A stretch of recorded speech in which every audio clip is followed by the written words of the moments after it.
பிரசித்தி பெற்ற மகிமை மாதா சுரூபம் மீனவர்களுக்கு வலையில் கிடைக்க அதை மரக்கட்டை என்று மீனவர்கள் கரையில் ஒதுக்கினர். அதை விறகு என்று நினைத்து பிளந்த விறகு வெட்டியின் கண்கள் குருடாயின. இதை அறிந்த அவன் மனைவி பயபக்தியுடன் வேண்டியதால் பார்வையிழந்த அவள் கணவன் கண் பார்வை பெற்றான்.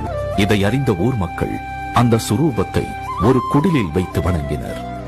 அந்த சுரூபத்தில் கோடாரியால் விறகு வெட்டி வெட்டிய அடையாளம் இன்றும் உள்ளது.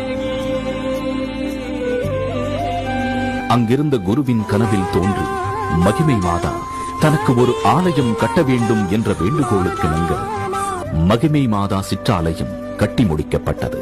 புனித மகிமை மாதா புதுமைகளில் ஒன்றாக மரண தண்டனை பெற்ற 4 கைதிகள் மாதாவின் கருணையால் விடுதலை பெற்று அவர்கள் வந்து நன்றி செலுத்தினர்.